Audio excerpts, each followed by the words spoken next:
Go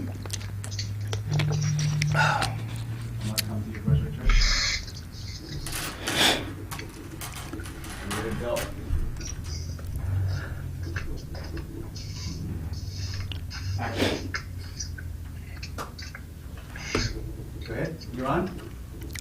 Ladies and gentlemen, we're live here in Fresno, California, Mad Production Studios. I'm your host of the Fighter's Voice Knockout Podcast, Richard Ortiz. My co-host, Shally Hollis. He's on location in Stockton, California. He's actually doing a video with Althebro on Andy Vincent's, shooting a documentary on Andy's life, his future, and, just something that he's going after, and that's the sport of boxing. He has some news he wants to drop, and he's chasing something, and Shally's right next to him, man, making it happen. But nevertheless, we're live here, and actually, if you have an update on the Dodgers game, feel free to let us know. I know we're down 1-0.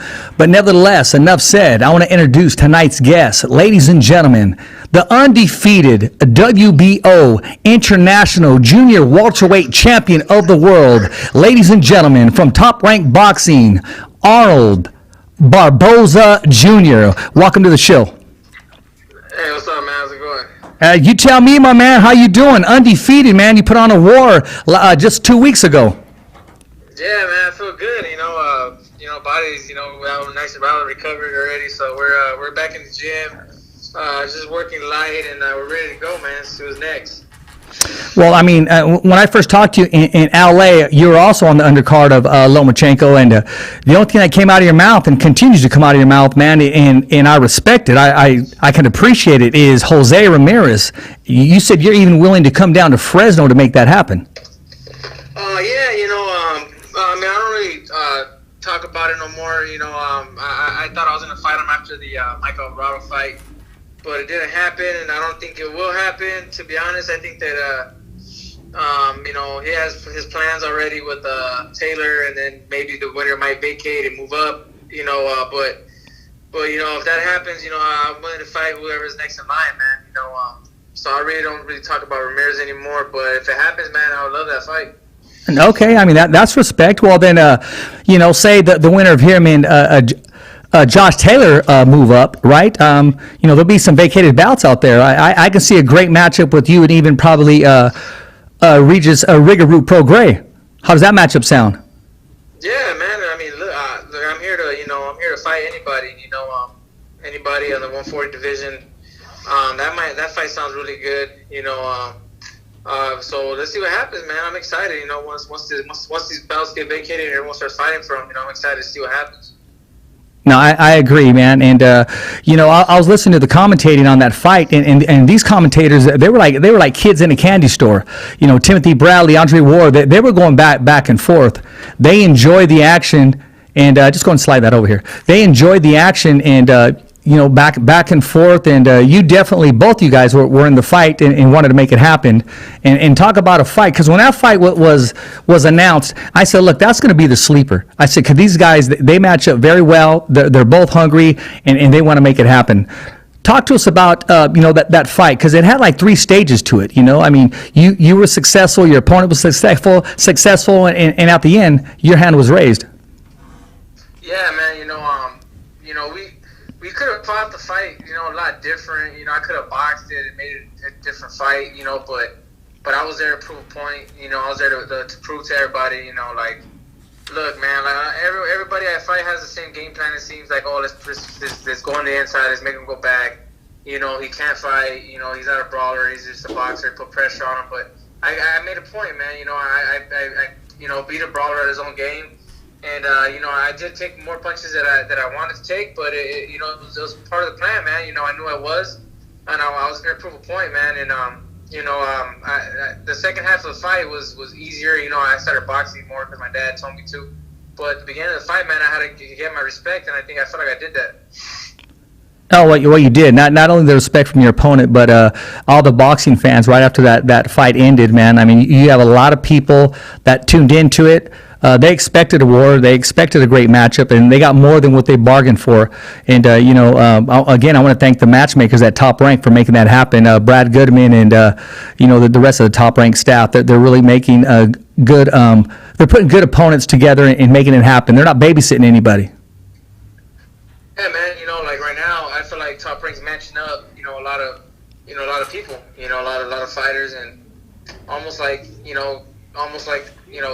kind of getting survival. It's almost like survival of the fittest, man. Whoever makes it moves forward. Whoever doesn't gets left behind. So shout out to Top Rank, man. Me and Salcedo wanted to fight because felt like we needed each other, but shout out to Top Rank, man, for making it happen. So how does Cepeda sound? How does that matchup sound? Me and Cepeda, we're good friends, man. We're really good friends. We're from the same area. We're really good friends. But me and him always told each other, like the only way we would fight each other is if it was for a title shot or the money made sense. So I mean that's the only way I think that we would fight. But if it's a title shot or the money made sense, then we'll do it. But other than that, I mean, I feel like just to fight them, it won't happen. Well, I think you guys are both in line and knocking on that door for a title shot. So I can only see you guys matching up if it's only for a title. I mean, that makes the most sense out there. Just to go out there and both risk of what you got and stay. Because, brother, you're next in line. Don't cut yourself short, man. I mean, even fans that didn't know who you are, didn't know who you were, they know who you are now. Oh, yeah, man. I feel like, I am next in line. So we're going to have to wait and see. I think the whole 140 division is almost like in a waiting game, you know what I mean? Waiting for Ramirez and Taylor. So once that happens, man, hopefully we can get busy. No, exactly, and we'll all be waiting for that time to happen. Let me ask you this. This question is coming in from Hall of Famer Lee Samuels. He said, who do you have your eyes on if you can pick any champion today, which is, there's only two that are out there right now, but any champion today, who would you want to fight, and who would you want to fight that's in your division? Any champion, it would have to be the champions that are right now. It would be, Jose Ramirez and Josh Taylor, of course. If you had your pick, which one would it be? Probably Ramirez because I feel like mine and his style, match up great. He's a come forward fighter. I'm a come forward fighter, so that would be a great fight.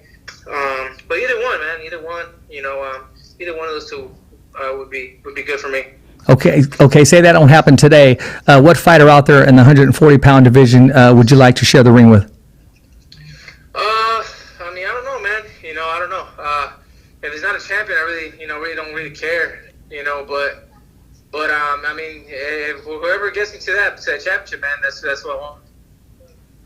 Well, I'll tell you this, man. The fun's just about to begin. And, let's talk about what took place in the headliner, and that was Teofimo Lopez shocking the world by defeating the longtime pound-for-pound king, and that was Lomachenko. What was your take going into the fight, and what did you think about the end result? I had Teofimo. I was going for him. I had him winning. But I didn't think he was going to outbox him like that. I just think that Loma didn't really throw any punches. I don't know what was wrong that night or what, but yeah, man, I don't know, man. I had the outcome coming out with Teal winning, but I mean, it was right. Okay, well, let me ask you this. Okay, this weekend we got a great matchup as well. I mean, we also got the comeback of Rigaroo. We got Regis Prograis on the undercard of the long anticipated Tank Davis taking on Leo Santa Cruz. What's your whole take on that fight? And how do you see it? How do you see it ending? I'm excited to also see Alexis Rocha, and Alice. But oh yes, absolutely. They're also on the undercard. Great card, also by PBC. Yeah, I like Rigaroo, of course, and I like. I think that if Tank Davis doesn't knock out Leo Santa Cruz in the first 5 rounds, I think Leo Santa Cruz has a chance to win the fight. So he could break him down. So that's how I see the fight going. Okay, well then, what does Leo Santa Cruz have to do in the first 5 rounds? On the first half of the fight, what does he have to do to neutralize Tank Davis's strength and just the pressure that he puts on his fighters? I think Leo has to box, man. He can box. If you see him, some fights he did box. He can box. Yeah. Long, lengthy, he can box. I think he just needs to go to the body, box, and to take it from there.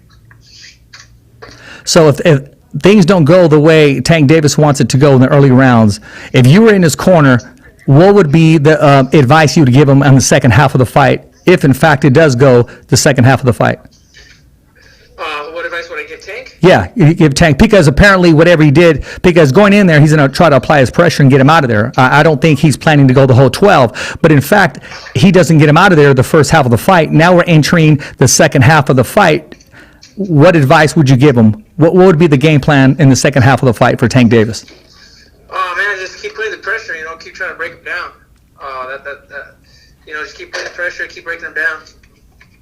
And I mean, other than that, man, I just think that he has to do all fights, be aggressive, put pressure and break him down.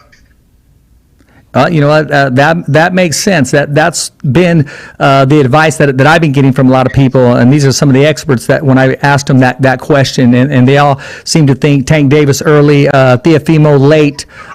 His best opportunity is late, and you got to remember that the man is moving up a couple weight classes and taking on the bigger man, and they don't call him Tank for no reason. You're talking about a miniature Mike Tyson. With power in both hands. Tank is very strong, man. But who knows if that power carries over? Because you see the last fight when he fought Gamboa. Yeah. He didn't really he was as strong as as he thought he would be. So who knows, man? Sometimes the power doesn't carry over like they think they think it will. Yeah, I agree with you, but no offense to Gamboa. You seem to get more motivated once that big name is coming in, and pay-per-view, Showtime, PVC. Once again, man, boxing is wide awake, and everybody's competitive, not just the fighters, but the big promotion teams and the big corporations, man. This is one heck of a card, actually back-to-back for PVC. Yeah, man. I think boxing in general, man, is coming back. They're making all these great fights. So I'm happy, man. I'm happy, excited to see the fights this week, and may the best man win. Exactly, I agree with you, man. Before we go more in depth on some future matchups, man, and I get your take, man, I want to ask you, man, when did it all start for you, Arnold? When I spoke to you, met you in LA, you seem very athletic, man. Like you could have played other sports growing up in high school. What was your premier sport playing when you were growing up, and when did you start the sport of boxing? Boxing was pretty much my first sport. I started boxing when I was 5.5 years old. I stopped when I was about 13 when I got to high school because I got I fell out of love with it. So I started playing football, and then that's when I went up to 210, 215. Oh, are you talking about pounds? You're up that high? Yeah, I was up that high because I was all day in the gym just working out, lifting weights, and I got pretty big. Oh, you're getting linebacker and fullback, so I needed. Oh, there you go. There was no weight cut during football season, huh? Then you loved it. I was done football. I came back. Oh man, there was no weight cut. It was beautiful. It's just you carb up. Hey, what number did you wear in football? After boxing, it was my senior year. I usually through all high school, I wore number 6. So that was my number. I wore number 6 because of my mom. Then one of my old friends, his senior year, he wore number 6. So it's pretty cool to take over the number. There you go, man. Hey, let's give you a high school shout out. What high school did you attend? I went to South Almani High School. Shout out to South Almani. That's right, man. And I know you were giving tribute to Kobe Bryant when you came into your fight when I met you in LA with the Kobe Bryant jersey, man. What kind of an impact and role model has he been in your life? Along with everybody else. I know that was very big because actually you were one of the first ones to come in with that jersey. Yeah, man. It was big. I'm a big Kobe fan. His work mentality. It was just out of this world. You see videos and you hear him talk, man, the way he is, and it gives you it pumps you up. So, but yeah, man, it was a big loss. LA. And Yeah. Hey, brother, you're coming in and out. I don't know if you're moving around a little bit, but let me see where you're at now. Are you there, Arnold? Hello?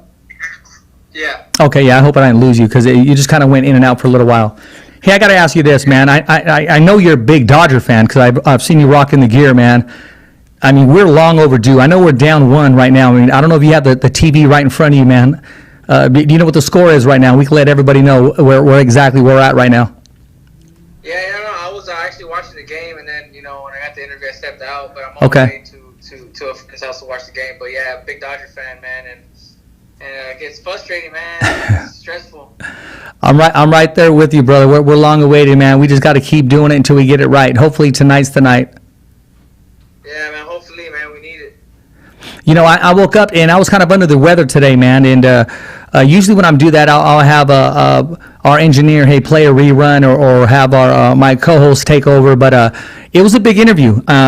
With you, got a lot of feedback. So I know there's a lot of people tuning in, man. So I couldn't put it on the shelf, and I wanted to give you my best, man, and keep that promise. I know it's been over a year from the first time I met you in LA. I said, hey, I got to get you on the Fighter's Voice, but you're here now, and I wanted to come through with that promise, man. And also, I got more questions to ask you. Okay, this one again. Okay, this is still okay. Lee Sam has got another question for you. He said, Richard, ask him who's his favorite broadcaster. Is it Joe Tess, Timothy Bradley, Andre Ward, or the storyteller Mark Knut? I gotta go with Andre Ward, man. He's my favorite. I think he's smart. He knows boxing. He's a champion. So is Timothy Bradley, but I just feel like Andre's, boxing IQ is at another level. He knows his things. So my favorite is Andre Ward. Hey, man, but you love being interviewed first by Bernardo Osuna because that means you got the victory, man. Every time you get interviewed by him. Yeah. This time it's weird because I didn't get interviewed by him, but yeah, man, that means you won the fight. It's a good thing. Yeah, in my opinion, I think he's one of the best, and not the best, right after fights, man. Post-fight interviews, man. He's good at what he does, and iron sharpens iron. That whole staff at ESPN, they really got it going on. Oh man, they're amazing, man. If you look at them compared to all the other broadcasters, man, these guys are amazing, man. They do an amazing job. Shout out to them. I gotta agree with you, man, and I'm not taking anything away from the other companies, man. But I agree with you, not just the broadcasting, but I'm talking about the whole lights in general. But right when you say that, then all of a sudden PBC has this knockout card, and these commentators they just step out the box and keep the fans excited and tuned in and informed. Yeah, man. Shout out to not only PBC but all the promoters, man. They're putting on good shows right now. So yeah. So I think that's what boxing needed, especially with this pandemic. So shout out to them, man. So what's your whole take, man, if the big trilogy doesn't happen? And I'm talking about between Tyson Fury and Deontay Wilder. It doesn't look like it's going to happen this year. Tyson Fury announced that he was going to announce his next opponent, December 5th, I believe, and it was going to be in London. Well, what's your whole take on Tyson Fury and Deontay Wilder on the trilogy not taking place? And in your opinion, who should Tyson Fury share the ring with next? I think Tyson Fury should just go for greatness, man, and go for Anthony Joshua. I think Wilder, him not getting the fight is actually going to benefit him because I think he needs a break, man. And that fight was brutal, so sometimes the fighter don't stay the same, after a beating like that, so I think maybe he needs to take some time off and maybe come back to the ring with someone with less, opposition and, see how he does. Yeah, I agree with you. That's always good for a fighter to rest because, as well as I know, to come into a ring 100%, it's just not happening. Every fighter goes in there with either 90%, sometimes 80%, but they give their all for the fans. No, yeah, man. And I think every time a boxer steps in the ring, they leave a piece of themselves in the ring. I agree. I definitely agree with that one. And we're talking about those old matchups of Marco Antonio Barrera and Eric Morales, man. And those guys used to just leave everything in the ring. The battle scars are still there, man. No, man, for sure, man. That's something you're not going to get back either. So let's see. I think you should wait to see how he comes back.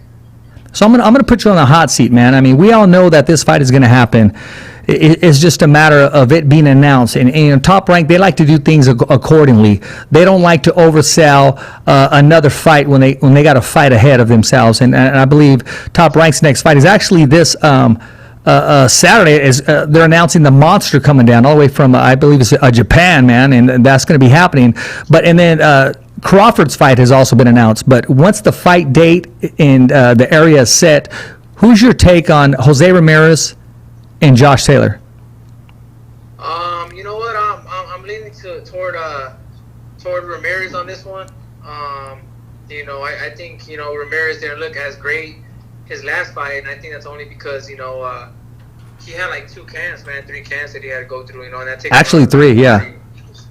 You know, so I think Ramirez is gonna take him. I think that's surprised a lot of people, man. Ramirez has a lot of heart, and he gets only stronger when the rounds go on. So I got Ramirez on this one.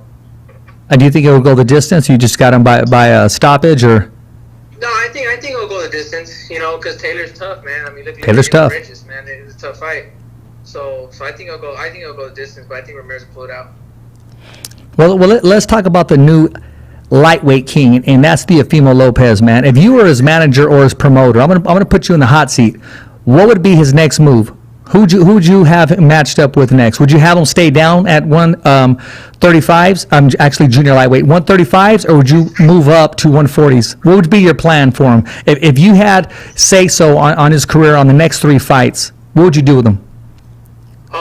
I think I'd have him, you know, stay at 135 just for like one more fight to get like another big fight with like maybe like a Ryan Garcia or something, or you know someone big, so a big name at 135.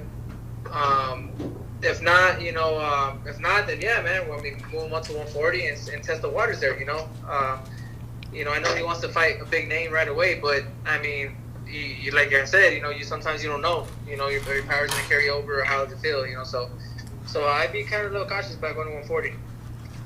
No, exactly, and it's just that whole division is getting ready to happen, and you know, I was going to throw this in there. I don't want to let this pass, but don't be surprised if you know, if one of these titles that become available, and we're talking about 4 titles that are going to come available, because I think unless it's a barn burner, I see these guys moving up immediately to 147 after the showdown, and I'm going to take it back to Ramirez and Taylor.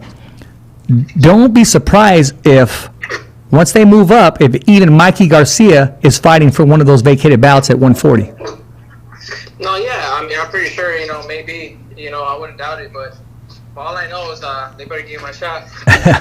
Well, you keep doing what you're doing, and you're not going to be denied. I know Top Rank is very high on you. I mean, for the Hall of Famer Lee Samuels, because I told him, he goes, Richard, who's on the show? And when I told him, I mean, we could have been talking a whole hour. I mean, he just went on and on about you and shared he shared his story with me and just said, hey, we know he's going to be a future champion, and we know he's going to get his opportunity. So that was said by Lee Samuels, and these questions that come. Lee Samuels, man, he's a cool dude. He's always taking care of me every fight. Yeah, and you know, he don't just give compliments away. They're very well earned and deserved. And I'm telling you, man, you are gifted with that same tenacity, man. I mean, there's 140 is you're not giving anything. Everything that you've gotten, you've earned, because there's some monsters in there. Oh yeah, man, everything's been earned and from the bottom. You know what I mean? So I wouldn't have it any other way though. No, exactly.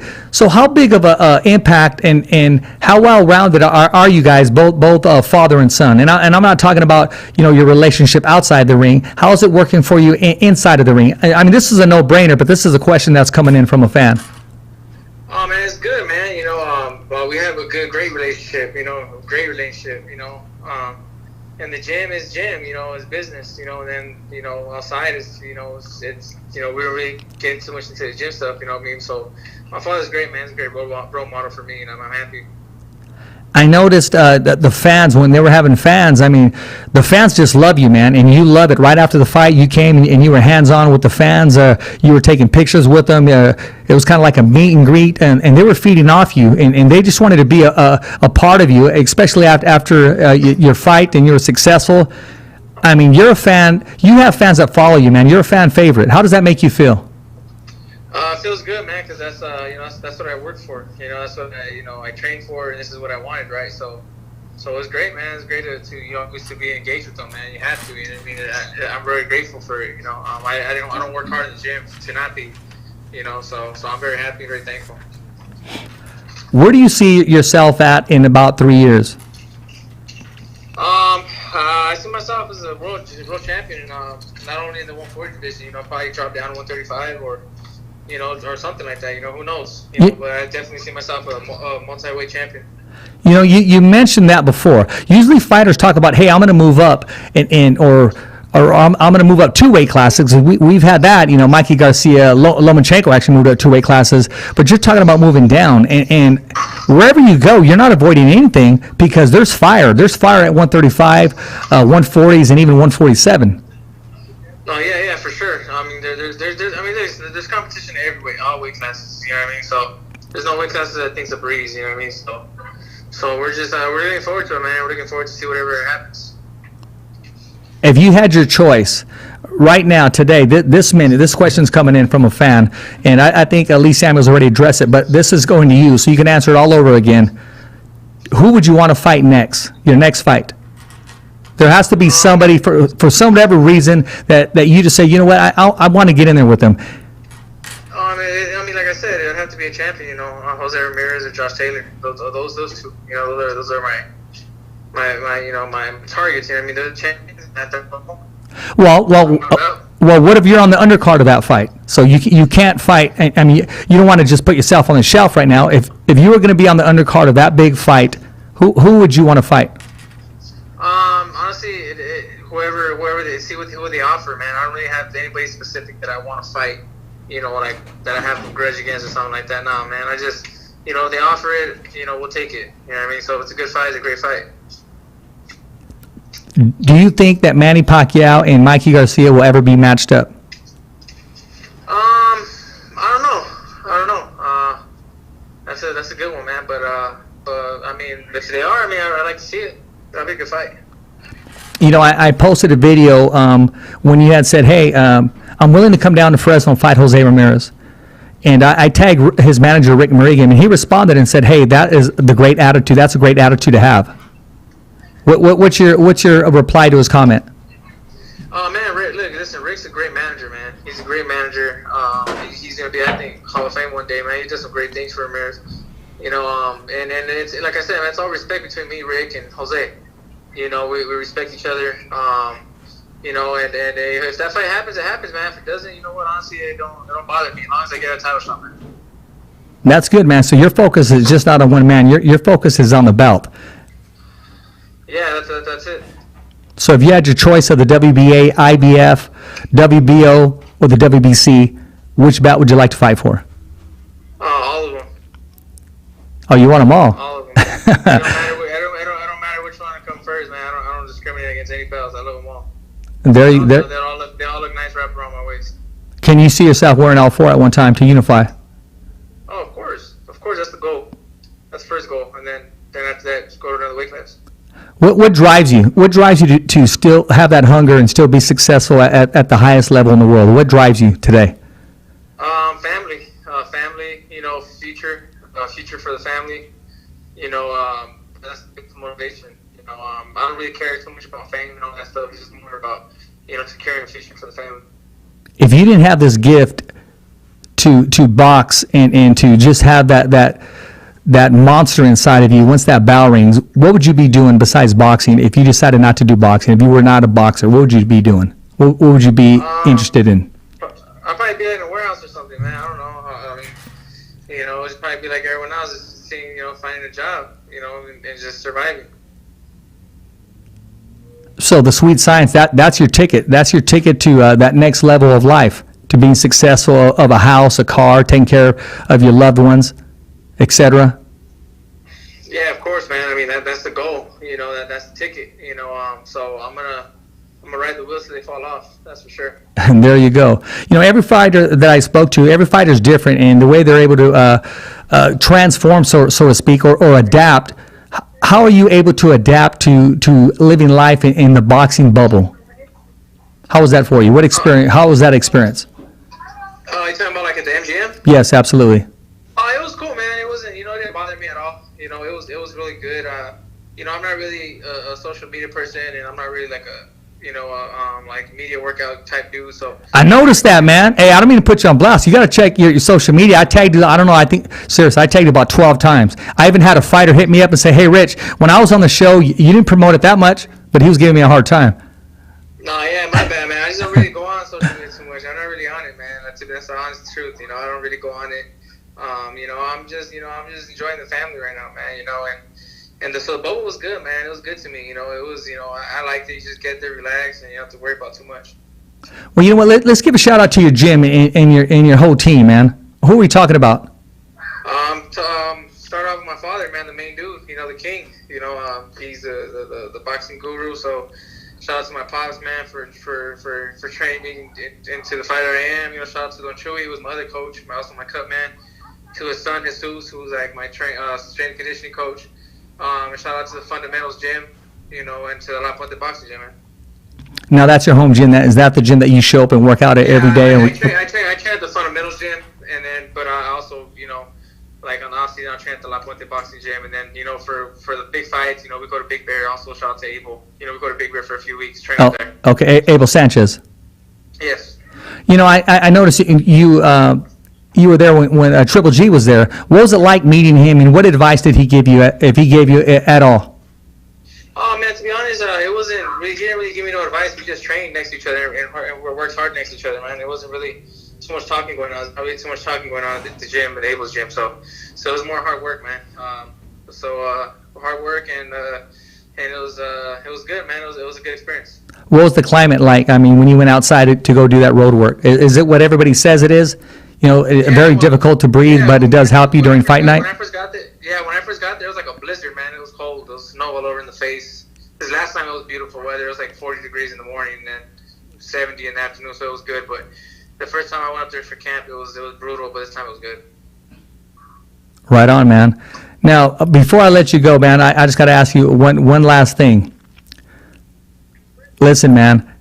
I know you said, okay, I'm going to, you really didn't say I'm going to leave it up to my manager, or you said whoever has a title. Was there anybody in your career, even the amateurs, man, that one fight just sticks out the most, and you always said, you know what, if I don't fight him again, I at least want to go one more round with him? And who would that be?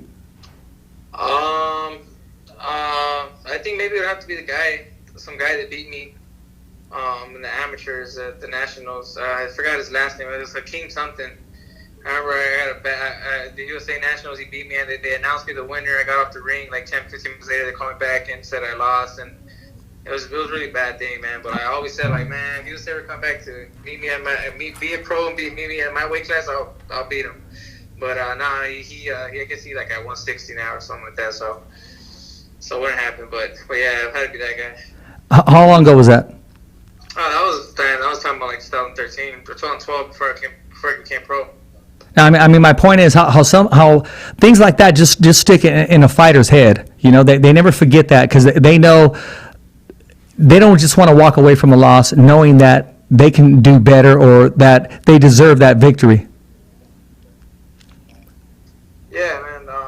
Can I say that question again? I said it's very difficult for a fighter just to walk away from a loss, and that thought process still sticks in your head. I know me myself, and when it comes to different decisions that I would have made, or I try to replay things back too. But every time I talk to a fighter, whenever we discuss their last loss, they just can't let it go, which is a good thing, because that shows the competitive side in the fighter. Oh yeah, man. It's a good thing. And it could be a bad thing as well. Because like some fighters lose and they can't get over it. That's very true. They stay down there. I've seen it.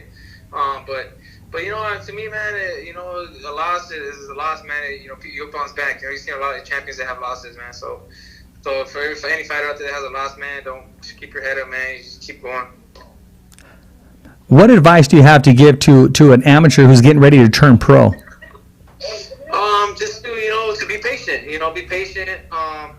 Be careful. Be patient in the sense of don't try to rush anything and rush into the wrong fights. Take care of yourself. Take care of your body. Okay. We also got we got Spence taking on Danny Swift Garcia. Who do you have in that fight, and how do you think Spence is going to react since the long layoff and recovering from that accident? Who knows, man? It's gonna be a good fight. I want to see that, because I think everyone wants to see how Spence is gonna get back in. So it's gonna be a great fight, man. It's gonna be a great fight, and I can't wait to see it. Okay, once again, man, who's your pick for this weekend? If you had $1, man, you got to put it down on Tank Davis or Santa Cruz. Who you rolling with? I'm rolling my boy Leo, man. Got him. There you go, man. Hey, what do you got to say to all the fans and the followers in Fresno, California who watch and support Mr. Barboza? Hey, man, I just want to keep following, keep tuned in, man. We're gonna do some great things soon, man. So I appreciate you guys. Hey, well, we appreciate you too, man. You know, sorry we got to cut the show short, man, because I know you got to go and you got plans, but I appreciate you taking time out of your busy schedule. Enjoy your success, and we'll be talking soon. Anytime you want to drop some news, man, reach out, man. This is what this platform's for. And just know we're over here way in Fresno, and we still watch and support, and we like what you're doing for the sport of boxing. Hey, man, I appreciate you guys, man. I appreciate it, and thank you guys for having me on, man. Hey, and don't forget to follow our YouTube channel at www.youtube.com/thefightersvoice. That's www.youtube.com/thefightersvoice. Remember, every fighter has a voice, and so do you. It's a wrap here in Fresno, California. Once again, with the WBO undefeated international champion of the world, and that's Arnold Barboza Jr., our guest tonight. It's a wrap. Thumbs up for Richie. Never down for the count. It's just another wrap. Thanks for listening to the Fighter's Voice Radio Show. Catch us again next week. Same when, same how. And always stay connected to the Fighter's Voice on social media. So, on behalf of special guests and the whole crew right here at the Fighter's Voice Radio Show, saying see ya next week, right here on the Fighter's Voice.